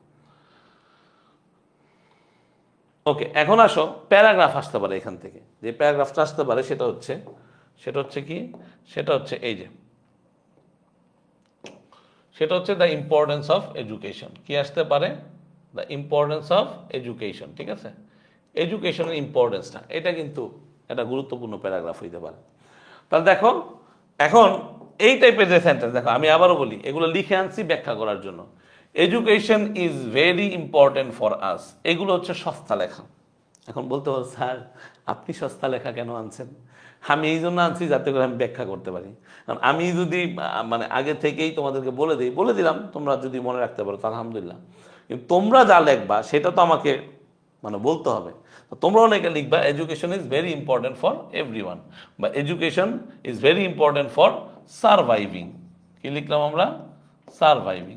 এখন এটাও একটা সেন্টেন্স, এটা কোনো ভুল সেন্টেন্স না, কারেক্ট সেন্টেন্স। বাট আমি যদি ভালো কিছু লিখতে চাই তাহলে এডুকেশন ইজ এসেনশিয়াল, আমি কি লিখবো? Education is essential. বুঝতে পারছো? তাহলে এডুকেশন হচ্ছে গুরুত্বপূর্ণ, এসেনশিয়াল, মনে থাকবে। তো ভেরি ইম্পর্টেন্টের জায়গায় আমাকে লিখতে হবে কি? Essential. Education is essential for everyone বা সারভাইভিং।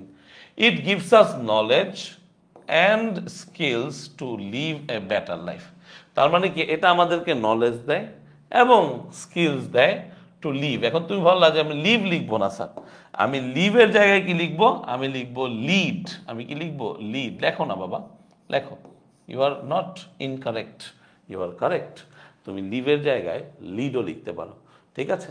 তাহলে কি? Gives us knowledge and skills to lead a better life, সুন্দর life. Through education we learn to read, write and do basic calculations. তাহলে দেখো, তুমি হুবহু বইয়ের অ্যারিথমেটিক তো লিখবা না, তাহলে যে ডু বেসিক ক্যালকুলেশন, এইটাই হচ্ছে কি? চেঞ্জেস। বুঝতে পারছো? তাহলে এইটাকে আমরা কি বললাম? To do basic calculations. এটা আমরা শিখি এডুকেশনের থ্রুতে। It also teaches us to think clearly, make good decisions and solve problems. তাহলে এই যে ক্লিয়ারলি থিঙ্ক করা, ডিসিশন গুড মেক করা এবং সলভ করা প্রবলেমস। এখন তোমরা অনেকেই বলতে পারো স্যার, অনেকে তো বলে দুর্জন বিদ্বান হইল পরিত্যাজ্য। তা আপনি অনেক শিখলেন, অনেক জানলেন, কিন্তু আপনি সব দুষ্টামি ক্ষেত্রে বা আপনি করাপশনের ক্ষেত্রে সেটাকে ইউজ করলেন। হ্যাঁ, হইতে পারে, আমি সেটা বিলিভ করি, আই আন্ডারস্ট্যান্ড অ্যান্ড আই মানে রেসপেক্ট যে তুমি ওই চিন্তা করছো। বাট থিং ইজ দ্যাট তোমার প্যারাগ্রাফের ভিতরে এত নেগেটিভিটি ঢোকানোর দরকার নেই। সো এই ক্ষেত্রে মেক গুড ডিসিশনস, সুন্দর লাইন। এটা কি করে? ডিসিশনগুলো মেক করতে হেল্প করে। সলভ প্রবলেমস, প্রবলেম সলভ করতে হেল্প করে। এডুকেশন বিল্ড সেলফ কনফিডেন্স, তার মানে এডুকেশন বিল্ড করে, কি তৈরি করে? Self confidence and helps us express hour thoughts. এই যে কথাগুলো বারবার আসতেছে, expressing hour thoughts, accepting the diversity, appreciate the bounties of nature, the gifts of nature's, ঠিক আছে, দ্য ব্লেসিংস অফ নেচার্স। বাউন্টিসের একটা সিনোনিম কিন্তু ব্লেসিংসও হতে পারে, বুঝতে পারছো? তারপরে এই যে আলটিমেটলি প্রবলেম সলভিং করার যে মন মানসিকতা, মাইন্ডসেট, এগুলো সেলফ কনফিডেন্স গ্রো করা বারবার আসতেছে। It makes us aware of the world and our responsibilities. Schools and teachers play an important role in providing education. এটা ইম্পর্টেন্ট, মাথায় রাখতে হবে। স্কুলসের জায়গায় আমরা ইনস্টিটিউশনস বলতে পারি, এডুকেশনাল ইনস্টিটিউশনস বলতে পারি। দেখো, শুধু ইনস্টিটিউশন না বলে আমরা কি বলতে পারি? Educational institution. দেখো আমি কি বললাম, আমি লিখে দিলাম এডুকেশনাল ইনস্টিটিউশনস। কেউ আমার ভুল বলবে? আমাকে বলো। Educational institutions. সো এই যে চেঞ্জ আপগুলো, এই চেঞ্জ আপগুলো নিজের থেকে আনতে হবে, নিজের থেকে, বুঝতে পারছো? নিজের থেকে। Educational institutions important role. এখন দেখো, এখানে ইম্পর্টেন্টের জায়গায় অনেকে পিভোটাল লিখবে। কি লিখবে? অনেকে লিখবে পিভোটাল। তো ভাই, ইম্পর্টেন্ট লিখলে যা, পিভোটাল লিখলে তা। তবে পিভোটাল যে লিখবে তাদের দেখে টিচার ইমপ্রেসড বেশি হবে। হ্যাঁ, টিচারের ইমপ্রেশন ভালো থাকবে পিভোটাল দেখে। এখন তুমি বিলিভ করার না করো, কিন্তু আমি একটা ফান্ডা যেটা বুঝি যে ভাই, আমি বেশি ভালোর চক্করে গিয়ে ভুলভাল লিখবো না। পিভোটাল লিখতে গিয়ে যে বানান ভুল করি, পিআই না লিখে পিই লিখি, কথা বুঝো, টিএল না লিখে টিইএল লিখি, টিএল না লিখে টিইএল লিখি, তাহলে আমার হবে না। দিন শেষে ওই পিভোটালের কোনো লাভ নাই। সো আমাকে পিভোটাল জানলে ভালো, না জানলে কোনো সমস্যা নেই। তারপরে দেখো ইন প্রোভাইডিং, এই যে জেরান্ড হিসেবে যে ইউজ হওয়ার প্রবণতাটা, এই যে দেখো ইনের পরে কি আছে? প্রোভাইডিং, ভিআইএনজি। তাহলে এটা কার মতো কাজ করতেছে? জেরান্ডের মতো। ইন প্রোভাইডিং কি? এডুকেশন। পারবা সবাই? বলো, বুঝতে পারছো? স্যার বোঝা গেছে? তাহলে একটা প্যারাগ্রাফ লিখতে গেলেও কিন্তু গুরুত্বপূর্ণ লাইনগুলো আমি আবারও বলতেছি। তোমরা প্যারাগ্রাফ লিখারও ক্লাস হবে, বাই দা ওয়ে। বলতে পারো যে স্যার আগে সামারি রাইটিং আর প্যারাগ্রাফ লিখার ক্লাস হলে ভালো হইতো না? অবশ্যই হবে। রুটিনটা চেক করো, তাহলেই পাবা। সামারি রাইটিং, প্যারাগ্রাফের ক্লাস সব নিব, টেনশন নিও না। আমি প্যারাগ্রাফের ক্লাস অলরেডি একটা দিয়ে রাখছি। আর নাইলে আমি কী করবো জানো? আমি প্যারাগ্রাফের একটা ক্লাস তোমাদেরকে এই লাইভ সেকশনে অ্যাড করে দিব আজকেই। আজকে রাতেই আমি প্যারাগ্রাফের একটা ক্লাস লাইভ সেকশনে অ্যাড করে দিব, এবং সামারি রাইটিংয়ের একটা ক্লাসও আমি লাইভ সেকশনে অ্যাড করে দিব, আমার পুরাতন ক্লাস। কিন্তু আমার রিকোয়েস্ট থাকবে, অবশ্যই দেখবা। ভাই শোনো, পুরাতন নতুন ক্লাস বলে কোনো কথা নাই। তুমি যেটা দ্বারা বেনিফিটেড হবা সেটাই তোমার দরকার। আমার ক্লাস পুরাতন হইলেও সেই ক্লাস দেখে তুমি যদি বেনিফিটেড হও, তুমি যদি কিছু রুলস শেখো, রেগুলেশন জানো, তাহলে তোমার জন্য লাভ। স্যার লাইভে ক্লাস কবে হবে? লাইভে করবো? ভাই লাভ নাই, টাইম ওয়েস্ট তোমার। তুমি দিন শেষে কিচ্ছু পাবা না। সো প্যারাগ্রাফ আর সামারির ক্লাস আমি দিব, আমরা লাইভেও ক্লাস করাবো, তার আগে দিয়ে দিব, যাতে করে তোমাদের যে আগ্রহটা তৈরি হয়েছে, অনেকের হয়তো এই আগ্রহটা তৈরি হইতেছে যে সামারি কেমনে লিখবো, প্যারাগ্রাফ কেমনে লিখবো, আমি দিয়ে দিচ্ছি। তবে মনে রাখতে হবে, অ্যাডমিশন ইংলিশের যে প্যারাগ্রাফ রাইটিং, এইটা টোটালি কি ডিফারেন্ট এক জায়গায়। কোন জায়গায়?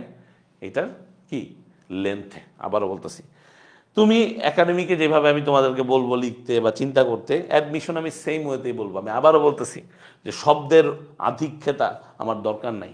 আমি খুব কঠিন শব্দ ইউজ করলে আমি খুব ভালো মার্কস পাবো, এটা ভুল ধারণা। আমাকে অবশ্যই টু দ্য পয়েন্ট থাকতে হবে, গ্রামাটিক্যাল মিস্টেক করা যাবে না, সেন্টেন্সের স্ট্রাকচার মিস্টেক করা যাবে না। দুইটা জিনিস, একটা হচ্ছে গ্রামাটিক্যাল মিস্টেক না করা, একটা হচ্ছে সেন্টেন্সের স্ট্রাকচার মিস না করা। এই দুইটা থাকলে আর কারো কোনো প্যাপ হবে না। তুমি শব্দ ভালো লিখলে হয়তো 0.5 বেশি পাইতে পারো, সেটা একটা ডিফারেন্ট চিন্তা ভাবনা বা ডিফারেন্ট একটা আলোচনা। কিন্তু তোমাকে গ্রামাটিক্যাল মিস্টেক অ্যাভয়েড করতে হবে, এবং সেন্টেন্সের স্ট্রাকচার কোনো ভুল করা যাবে না, এইটা হচ্ছে মেইন। সো লেন্থ হচ্ছে ইম্পর্টেন্ট, লেন্থ ম্যানেজমেন্ট আমরা বলি এটাকে। ক্রিকেটেও এরকম একটা কথা আছে, লেন্থ ম্যানেজমেন্ট। পেসাররা বা স্পিনাররা যখন বল করে, good length, short length, full length, half volley. So এরকম প্যারাগ্রাফেরও লেন্থ ম্যানেজমেন্ট, যে আমি 5 লাইন লিখবো না 10 লাইন লিখবো, আমাকে এইটুকু জায়গা প্রোভাইড করবে, এটার ভিতরে আমার লেখা অনুসারে আমি কত লাইন লিখতে পারি, এই প্র্যাকটিসগুলো তোমাদের করতে হবে। এবং এই প্র্যাকটিস শিট আমরা একটা দিয়ে দিব তোমাদেরকে পিডিএফ আকারে। তোমাদের যার যার এলাকা থেকে তোমরা সেটা আগে প্রিন্ট আউট করাবা, এবং করিয়ে তোমরা একাধিক কপিজ বানায় রাখবা, এবং সেই অনুসারে তোমরা এখানে লিখবা। এটা হচ্ছে নেক্সট টার্গেট। আমি এটা আপলোড করে দিব আজকে, চেষ্টা করব যে তোমাদেরকে একটা ডেমো আমরা পিডিএফ দিব। ওই পিডিএফটা তোমরা কি করবা, ওই পিডিএফটা তোমরা হচ্ছে আগে যে কোনো জায়গা থেকে প্রিন্ট করাবা। প্রিন্ট করার পর ওই প্রিন্টের তুমি হচ্ছে ফটোকপি করায় নিবা 10টা 20টা, যাতে করে তোমরা একটা সাইজ বা অনুপাতটা বুঝতে পারো যে কীভাবে লিখতে হবে। ওকে, ঠিক আছে। তাহলে দে টিচ সাবজেক্ট অ্যাজ ভ্যালিউজ। দেখেন এটা খুব ইম্পর্টেন্ট যে এডুকেশনে টিচারদের মানে লাভটা কি, তারা আমাদেরকে সাবজেক্ট শেখায়। সাবজেক্ট বলতে কি আসলে, এই দেখো দে টিচ সাবজেক্টস, এটা নিয়ে অনেকের অনেক ধারণা থাকতে পারে।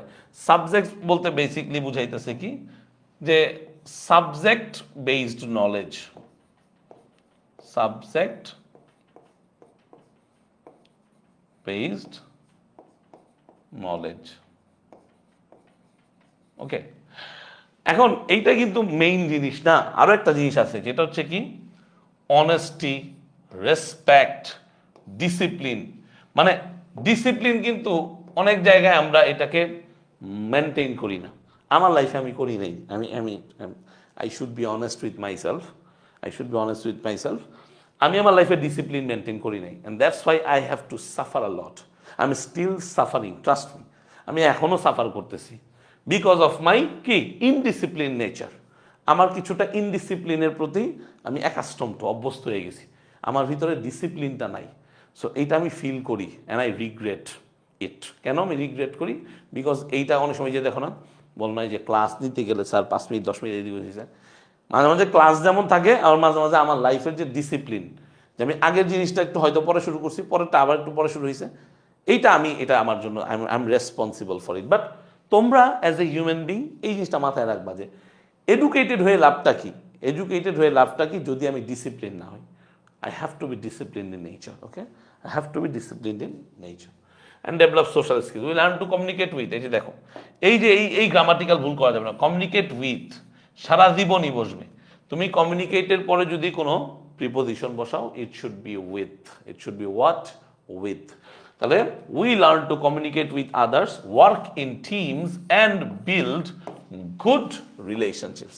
তার মানে আমরা টিম আপ করি, আমরা গুড রিলেশনশিপ বিল্ড আপ করতে আমাদের এটা হেল্প করে। And of course life experiences and nature also teach us lessons. তাহলে এই দুইটাও কিন্তু কি ইম্পর্টেন্ট, লাইফ এক্সপিরিয়েন্সেস আর নেচার। আমরা সবসময় এটা বলতে দেখি অনেকে যে আমি শিখেছি আসলে জীবনের অভিজ্ঞতা থেকে, বাস্তব দেখে। এইটাই হচ্ছে life experiences. Okay, and observing nature can help us learn patience, creativity and problem solving. খুব ইম্পর্টেন্ট এই কথাগুলো, কিন্তু মুখস্থ কথা না। কেন জানো? তুমি চিন্তা করো, যত সায়েন্টিস্ট আছেন, যত চিন্তাশীল লোকেরা আছেন, ফিলোসফাররা ছিলেন, তারা সবসময় কিন্তু নেচারকে অবজার্ভ করতো। Think about it deeply. নেচারকে অবজার্ভ করতো। এটা কিন্তু কোনো এমন কথা না যে বলার জন্য বললাম। নেচারকে অবজার্ভ করা এটা একটা কি, এটা একটা বেসিক ম্যানার, বা এটা একটা বেসিক ওয়ে। কেন? কারণ এইটা তোমাকে কি করবে, তোমাকে ক্রিয়েটিভিটিতে হেল্প করবে, তোমার এটাকে ইনক্রিজ করবে, তোমার পেশেন্স লেভেল বাড়াবে, অ্যান্ড অফকোর্স তোমার প্রবলেম সলভিং অ্যাবিলিটি বাড়াবে। সো নেচারকে অবজার্ভ করা জরুরি, যেটা আমরা করি না ultimately. And education opens many opportunities. এই যে দেখো, এডুকেশন ওপেন্স মেনি অপরচুনিটিস অথবা এডুকেশন ব্রডেন্স আওয়ার মাইন্ড, এগুলো খুবই কমন লাইন, এগুলো খুবই কি লাইন?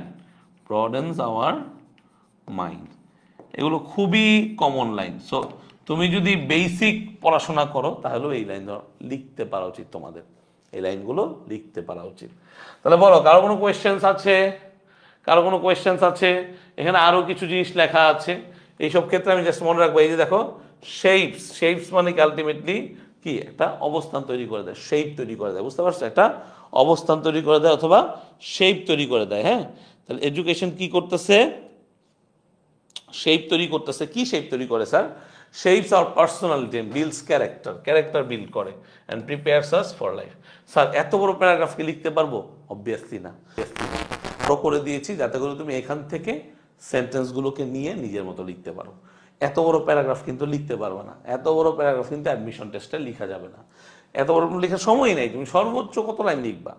10 লাইনই লিখবা, বা 10 লাইনে তোমাকে অনেক বেশি প্র্যাকটিস করে তারপরে যেতে পারবে। যাদের লেখা বড় বড়, যারা মনে করো ওয়ার্ড বড় বড় করে লিখো, তাদের কিন্তু এটা একটা দারুণ মানে কি অবস্টেকল, এই অবস্টেকল তোমাদেরকে দূর করতে হবে। তুমি যদি খাতায় এমনি লেখা দাও, খাতায় জায়গা থাকবো কতটুকু বুঝো, বুঝার চেষ্টা করো। ধরো এইটা তোমার খাতা, হ্যাঁ কথার কথা, এটা তোমার খাতা, তো খাতা এখানে বলবো এই যে এটা লেখো, এরকম একটা বক্স করে দিল, কথার কথা এরকম একটা কি করে দিল, বক্স করে দিল। ভাই তোমার অক্ষর হওয়া উচিত কি জানো, এইরকম এডুকেশন, এইটার অনুসারে, আমি এইটার অনুসারে বুঝাইতেছি। এখন তোমার ওয়ার্ড যদি এই এডু না হয়ে কি হয়, তোমার ওয়ার্ড যদি হয় এডু, তুমি কয়টা লিখতে পারবা শব্দ? কথা বুঝছো না বুঝো নাই বলো? তার মানে তোমাকে, তুমি যদি এই সাইজের হও, তাহলে তোমার জন্য কিন্তু অনেক বিপদ আছে রিটেন টেস্টে। কেন? রিটেন টেস্টে তোমার জায়গা নিয়ে তুমি পারাপারি লেগে যাবে। তখন তুমি দেখবা যে তুমি ফার্স্ট লাইন 6 লাইন লিখছো, তোমার আর জায়গা নাই, তুমি উত্তর কি দিবা? লুজ শিট নিবা? না, কোনো লুজ শিট বা একটা এক্সট্রা শিট বলে কোনো কিছু নাই পরীক্ষার হলে। পরীক্ষার হলে যা আছে ওই খাতাটাই, ওই পার্টিকুলার অংশটাই। সো তোমাকে এগুলো প্র্যাকটিস করতে হবে, এইটাই হচ্ছে টেস্ট, বুঝতে পারছো? সো তোমাকে এই লাইনে লিখতে হবে, তোমাকে বুঝতে হবে যে তুমি ওইখানে খাতায় কয়টা শব্দ লিখতে পারো। ফর এক্সাম্পল, তুমি হয়তো শব্দ লিখতে পারো কয়টা, তুমি হয়তো শব্দ লিখতে পারো 8টা, কয়টা? 8টা। আবার অন্য কেউ হয়তো 6টা। তো তোমাদের দুইজনকে যেটা করতে হবে যে বেসিক একটা ইয়েতে আসতে হবে যে অন্তত 7টা শব্দ যেন তুমি লিখতে পারো। কয়টা শব্দ? 7টা শব্দ। 8টা লিখতে পারলে তো আলহামদুলিল্লাহ, কিন্তু 7টা শব্দ দিতে হবে। যে 6টা লিখে তাকে 7টা লিখতে হবে, যে 8টা লিখে তাকেও 7টা লেখা ট্রাই করতে হবে। এই কথাটা বলার কারণ কি স্যার? এই কথাটা বলার কারণ হচ্ছে এই জিনিসটা তোমাকে হেল্প করবে যে তুমি অ্যাকচুয়ালি কয়টা লাইন লিখতে পারতেছো, বা তুমি আলটিমেটলি কত ওয়ার্ড লিখতে পারতেছো। তুমি যদি মনে করো এখানে 8টা প্যারায় লেখো, তাহলে 7 8 কয়টা? 56টা শব্দ তুমি লিখতে পারবা। যদি রিপিটেটিভ না হয়, এই 56টা শব্দ এনাফ হবে, যদি তুমি উইথ কনটেক্সটে লিখতে পারো, তোমার কনটেক্সট যদি ঠিকঠাক থাকে। সো এই ব্যাপারগুলো আমাদের প্র্যাকটিস করতে হবে। এইটা কিন্তু ওভারনাইট তৈরি হবে না। You can not build it overnight. It is very obvious, you have to work hard. তোমাকে হার্ড ওয়ার্ক করতে হবে। ওই যে বলে হার্ড ওয়ার্ক পেইজ অফ, অর্থাৎ হার্ড ওয়ার্ক করলে তুমি সেটার কি পাবা? তুমি সেটার সম্মান পাবা, তুমি সেটার ফলাফল পাবা। ওকে, আন্ডারস্টুড মাই ডিয়ার স্টুডেন্টস? মনে থাকবে কথাগুলো কি বলছি?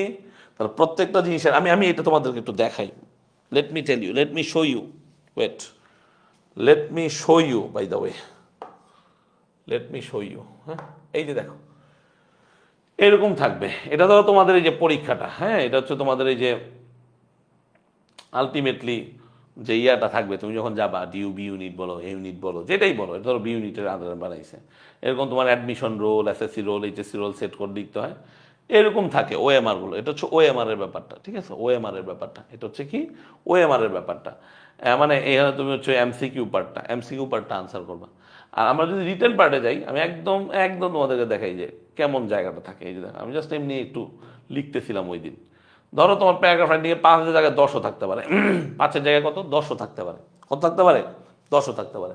তাহলে তোমার জায়গা হচ্ছে এরকম বাবা, তোমার জায়গা হচ্ছে এরকম। তো আমি বলতেছি এখান থেকে অন্তত 8টা শব্দ লেখার তোমার অ্যাবিলিটি থাকতে হবে, অন্তত 8টা শব্দ, ঠিক আছে? হ্যাঁ, দেখো এই যে এই লাইনটা আমি লিখছি না, ফর দ্য ডেভেলপ, এই লাইনটা যদি আমি লিখতে যাই এখানে আমার কি করতে হবে? দেখো আমি কালারটা নীল নিলাম, আমি এখানে লেখা শুরু করলাম। কি শুরু করলাম? যে ধরো ফিমেল এডুকেশন। হ্যাঁ, আমার লেখার ধরন অনুসারে আমাকে আগাইতে হবে। তাহলে আমি একটু ছোট করে নিলাম, আমি লিখলাম ফিমেল এডুকেশন। খেয়াল করো, হ্যাঁ, না এইখানে লিখলে আসলে আমি জায়গাটা শেষ করতে পারবো না, এক্সট্রিমলি সরি। আমি একটু উপরে নিয়ে নিই, এইখানে এইখানে এইখানে এইখানে। ওকে, ধরো এখান থেকে আমি লেখা শুরু করলাম যে ফিমেল এডুকেশন, ফিমেল এডুকেশন। ধরো ফিমেল এডুকেশন আমি কি লিখলাম? Is really important. ওকে, তাহলে কি লিখলাম? Is really important. আচ্ছা, কেন important? For the development of a nation. তাহলে for the development of a nation. বুঝছো? তাহলে দেখো এই যে আমি একটা সেন্টেন্স লিখলাম, এই সেন্টেন্সের ভিতরে আমার কতগুলো ওয়ার্ড আছে। ধরো এই যে ফিমেল আছে, এডুকেশন আছে, হ্যাঁ, তো আমি ধরলাম এখানে 2টা শব্দ, রিয়েলি আছে, ইম্পর্টেন্ট আছে। তাহলে 1 2 3 4, তারপর মনে করো হচ্ছে 5, ঠিক আছে, 6। এখন তো বলতে পারো ভাই এখন তো ভার্ব ছিল, ভার্বকে ধরবেন না? হ্যাঁ, ভার্বকেও ধরা যায়, ভার্বকেও ধরা যায়, ধরে ভার্বকে আমরা শব্দ হিসেবে কাউন্ট করতে পারি, তো সাধারণত আর্টিকেলগুলো ধরে না, বুঝতে পারছো? আর্টিকেলগুলা নেগলিজিবল, এই যে দা, এ বা এই যে প্রিপোজিশন, ঠিক আছে, এগুলো হচ্ছে নেগলিজিবল। তাহলে বেসিকলি ধরো আমি 7টা ওয়ার্ড লিখছি, আমি যদি এইটাকেও ধরি, ধরো এটাকে আমি শেষে এসে ধরলাম, এটা আমার ট্রাম্প কার্ড, আমি 7টা ওয়ার্ড লিখছি, কথাটা বুঝতে পারছো? সো বেসিকলি আমি কয়টা ওয়ার্ড লিখছি? আমি 7টা ওয়ার্ড লিখছি, হ্যাঁ 7টা ওয়ার্ড লিখছি। তো অন্তত এই অ্যাবিলিটি থাকতে হবে যে 7টা ওয়ার্ড লেখার। আমি যদি এইভাবে এই জায়গাটায়, যে দেখো এই জায়গাটা কতটুকু, এই জায়গাটা কিন্তু খুব বড় না, এইখান থেকে শুরু হবে এইখানে, তো তুমি যখন প্যারাগ্রাফটা লিখবো অন্তত 10 লাইন লেখার মাইন্ডসেট থাকতে হবে। তাহলে এইখানে যদি তুমি এই সাইজে লিখতে পারো, তাইলে হয়তো বা গিয়ে তুমি 10 লাইন লিখতে পারবা, যদি তোমার কাছে এনাফ ওয়ার্ডস থাকে, যদি তোমার কাছে এনাফ কি থাকে, এনাফ তোমার কাছে যদি ইনফরমেশন থাকে। বলো, বুঝতে পারছো? কথাটা বোঝা গেছে? কারো কোনো কোয়েশ্চেন? স্যার ওএমআর এর পিডিএফটা দিয়ে আমরা প্রিন্ট করে নিব, সব দিব, না দেওয়ার কোনো কারণ নেই। ওএমআর এর পিডিএফ দিব, এইটাও দিব। হ্যাঁ ক্রুশাল লেখা যাবে, অবশ্যই ক্রুশাল লেখা যাবে। কথাটা বুঝছো কি না বলো? আমি তোমাদের একদম লাইভ এক্সাম্পল দিলাম ভাই, আমি আগেই বলছি যে এবার রিটার্ন ব্যাচ আলাদা করার একটাই কারণ, যে কয়জনই ভর্তি হও, 5 জন 10 জন 100 জন 200 জন যারাই ভর্তি হও, তারা যেন বেনিফিটেড হও। আমি একদম ধরে ধরে সব জিনিসগুলো তোমাদেরকে চেষ্টা করতেছি বোঝানো, যাতে করে তোমরা এই নলেজটা নিতে পারো এবং সেই নলেজটাকে ইউজ করতে পারো। বোঝা গেছে? আমার কথা বুঝতে পারছো? তাহলে তুমি যদি একটা লাইন এইভাবে লিখো, তুমি এইভাবে একটা সেট আপে একটা লাইন লিখো, তাহলে তোমাকে যখন প্যারাগ্রাফ লিখতে বলবে, প্যারাগ্রাফ রাইটিংটা বি ইউনিটে বেশি করে আসে, অথবা ধরো এক্সপ্লেনেশন, তো এক্সপ্লেনেশন বা প্যারাগ্রাফে অন্তত 5 থেকে 10 হ্যাঁ শব্দ সেন্টেন্স লিখতেই হয়, বা 5 থেকে 10 লাইন লিখতে হবে। এখানে সেন্টেন্সও বলতেছি না, সেন্টেন্স কম বেশি হইতে পারে, কিন্তু আমি লাইনের কথা বলতেছি। সেন্টেন্স একটা জিনিস, লাইন এইটা একটা পুরো সেন্টেন্স যেমন, আবার এটা কিন্তু পুরো একটা লাইন। কথা বুঝাইতে পারছি? সো লেখার ধরনের উপর অনেক কিছু ডিপেন্ড করতেছে রিটেনে, রিটেনে লেখার ধরন অনেক কিছু মেনটেন করবে, ঠিক আছে? বুঝতে পারছো? তো তোমরা এই প্র্যাকটিসগুলো শুরু করবা, প্র্যাকটিসগুলো না শুরু করলে আলটিমেটলি তো আগাইতে পারবে না, আলটিমেটলি আগাইতে পারবে না, বুঝতে পারছো? আলটিমেটলি আগাইতে পারবে না, প্র্যাকটিসগুলো শুরু করতে হবে তোমাদের, ওকে? প্র্যাকটিসগুলো শুরু করতে হবে, ঠিক আছে? তাহলে এডুকেশনটা আমাদের মোটামুটি শেষ, ঠিক আছে? মোটামুটি কি আমাদের শেষই বলা যায়। আমি এখানে বাংলাও দিয়ে দিছি, তোমরা বাংলা পড়ে নিও, যে এখানে বাংলা দেওয়াটাও আছে, বাংলা টাংলা তোমরা একবার দেখে নিও, এই স্লাইডটা পড়লেই হবে তোমাদের। এরপরে যেইটা দরকার আমাদের সেটা হচ্ছে ফিটনেস, এটা দরকার হচ্ছে আমাদের ফিটনেস। ফিটনেসটা নিয়ে আমরা পড়বো, বাট আরেকটা পার্টে। আমরা ক্লাসটা লাইভ এখানেই শেষ করে দিচ্ছি। আমি লাইভগুলো বড় করব না, কারণ অনেক সময় তোমাদের যেটা হয় যে লাইভগুলো বড় করলে ওই মানে কিছু অংশ ব্লার হয়ে যায়, বা অনেক সময় কোয়ালিটি মেনটেন করা টাফ হয়ে যায়, বুঝতে পারছো? এটা আগে পরে হয়েছে, আর তোমরা অনেক সময় এত লম্বা ক্লাস করতে চাও না। সো আমি এটার পার্ট 2টা একটু পরে শুরু করতেছি, একটা ব্রেক দিব 10 মিনিটের ইনশাল্লাহ, এবং অবশ্যই আমরা 10-15 মিনিট পরে আবার ক্লাসটা শুরু করবো। সো সবাই stay tune to the class, যারা লাইভে করতেছো। আমরা ফিটনেসটা শুরু করবো এরপরে, ওকে? সো এটা একটু মাথায় রেখো।